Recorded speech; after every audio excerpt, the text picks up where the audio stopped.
Urea సమస్యపై కీలక వ్యాఖ్యలు చేశారు ముఖ్యమంత్రి రేవంత్ రెడ్డి. ఏ పనిలో అయినా అధికారుల మధ్య సమన్వయం చాలా కీలకమన్నారు. యూరియా విషయంలో సమన్వయ లోపం వల్లే ఈ సమస్యంతా వచ్చింది అంటున్నారు. ముందుగానే టోకెన్లు ఇచ్చి జాగ్రత్త పడి ఉంటే లైన్లు ఉండేవి కావు అన్నారు ముఖ్యమంత్రి. ఎక్కువసేపు లైన్లో నిలబడితే సహనం కోల్పోయి ఎవరైనా ఇలాగే నిరసన తెలుపుతారు అన్నారు. సమస్య వచ్చినప్పుడు రాజకీయాలకు అతీతంగా అంతా పనిచేయాలి అన్నారు సీఎం. గ్రామాలను పిలిచి ఇప్పుడు రైతు వేదికలు ఉన్నాయి.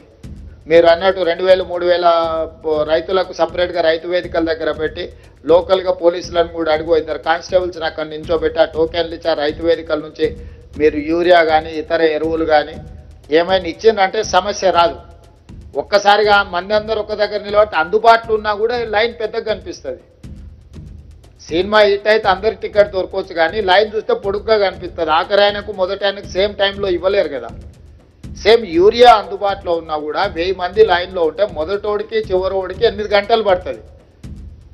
వీడు 8 గంటల లైన్లో నిలబడే వరకల్లా వీడిని సహనం నశించేసి అసలు యూరియానే అందుబాటులో లేదని వాడు కూర్చోవడానికి రోడ్డు కట్టం కూర్చుంటాడు. కొన్నిసార్లు ఈడ కూర్చుంటుంది ఆడ కూర్చుంటుంది అని ఎవడో ఒకటి తీసుకెళ్ళి అట్లా కూర్చోబెడతారు. అందుకోసమని మీరు టైమింగ్ ఒకప్పుడు తిరుపతిలో కూడా దర్శనాలకు రోజుల కొద్ది పట్టేది.